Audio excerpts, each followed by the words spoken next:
I wanted to do a little season preview, but I wanted to do something different than just power rankings or MVP picks. So I decided to make a list of 10 players who will shock the world this year in one way or another. And at the end, I'm going to give you my Super Bowl pick.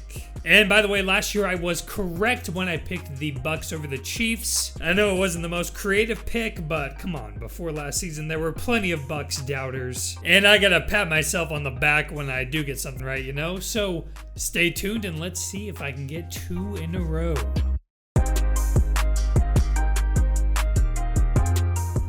Before we get into Jameis Winston, please remember to check out our sponsor, The Coldest Water. This right here is the best water bottle I've ever owned, so be sure to check out the links in the description. I know there's been some Winston hype starting to build this preseason, and I thought about whether I wanted to hop aboard that train or not. And the more I thought about how he looked this preseason while playing under Sean Payton, the more I wanted to buy into the fact that this guy has more potential to be unlocked as a number 1 pick. He's had a year to learn the system, and the Saints still have a good team around him. I think they can still be a playoff team, and I know most people will write them off because of Winston's turnover problems in the past. But if you look at how Ryan Tannehill went from the Titans to the Dolphins, could I see Winston having a little bit of a level upgrade like that? Maybe. Chase Young gets almost all the hype, but believe me, Montez Sweat is right there with him. I'm high on the Washington football team this year because I think that D-line can carry them through some close games. I'd say they have the best D-line in the league along with the Steelers. And Sweat could have some very high sack totals this year as teams begin to get this one. Sweat between deciding on putting their focus on him or Young. This will be Sweat's 3rd year in the league, and I could see him jumping into that top tier of edge rushers real soon. Josh Uche isn't very well known around the league yet, but I think he can get there soon. When the Giants came to Foxborough for joint practices, he pretty much blew up their entire offensive line. He's got the speed and bend to attack O-lines with high flying power.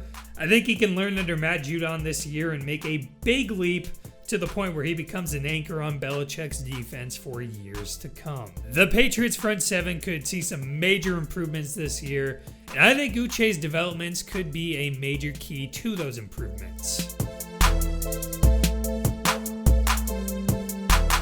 From what we saw in the preseason, it seems the Cardinals are ready to get Rondale Moore involved in the offense in any way they can. He may be just 5'7", but when the ball is in his hands, he's electric. He had a fair share of targets and even got the ball in the backfield at times this preseason. I was high on this guy before the draft, and I really like what I've seen so far. Maybe Tua would be a better breakout pick for next year because I could certainly see a Josh Allen-like improvement track with him. I don't mean to say he could peak as high as Allen has already, but he could see some serious jumps this year. I think we all need to be patient when it comes to talented guys like this and give them time to adjust and develop and learn the system they're in. Just because a guy underwhelms their first year like Allen doesn't mean they can't play in the league. Tua has no doubt multiplied his doubters this year, but I think he could shock some people with the improvements he's made.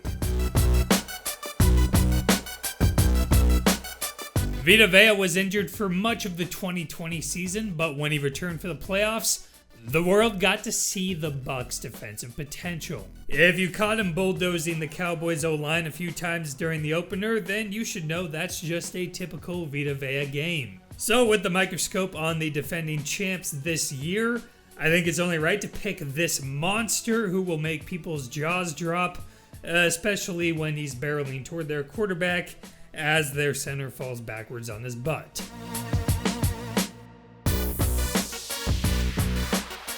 Yes, I have 2 rookie wide receivers on this list, and yes, both their names are Moore.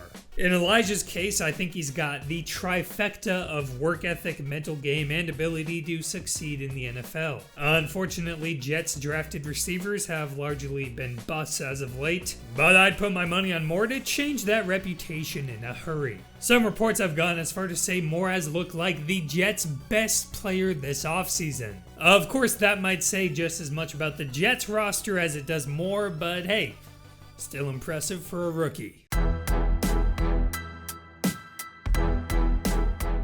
Brian Burns can make plays at a variety of positions for Carolina. In fact, Matt Rule recently called him positionless. No matter what, I'm sure he'll be rushing the quarterback plenty this year, and I could easily see him getting double-digit sacks. I think currently he's one of the most underrated players in the league, but that sure could change this year. The Panthers also added Hassan Reddick, so that should free up Burns some and raise his level of impact. It seems almost everyone has forgotten about the 3rd overall pick in the 2020 draft. Jeff Okudah struggled a ton last year on one of the worst teams in the league. Recently, though, he's been coming on in camp.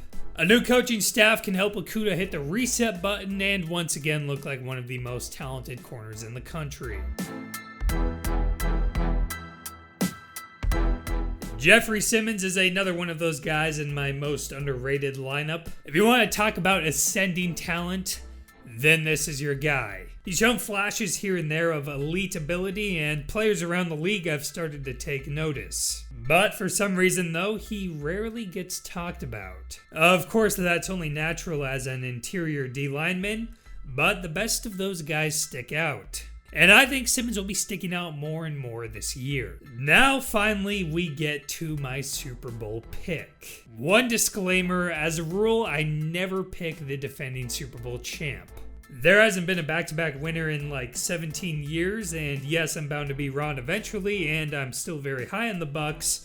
I even picked them to be the #1 seed in the NFC when I went through and picked all the games. But for now, I'll take my chances and stay true to my rule. So with that being said, I have the Rams coming out of the NFC and the Bills finally slaying that Patrick Mahomes dragon and making it to their 5th Super Bowl. Unfortunately, I also have them losing their 5th straight Super Bowl. I got the Rams as champs with, let's go with Matthew Stafford as MVP. As always, thank you for watching. Let me know which players you think could shock the world this year. Maybe they're from a division rival. Maybe they're from your favorite team. Whatever it is, let me know in the comments below.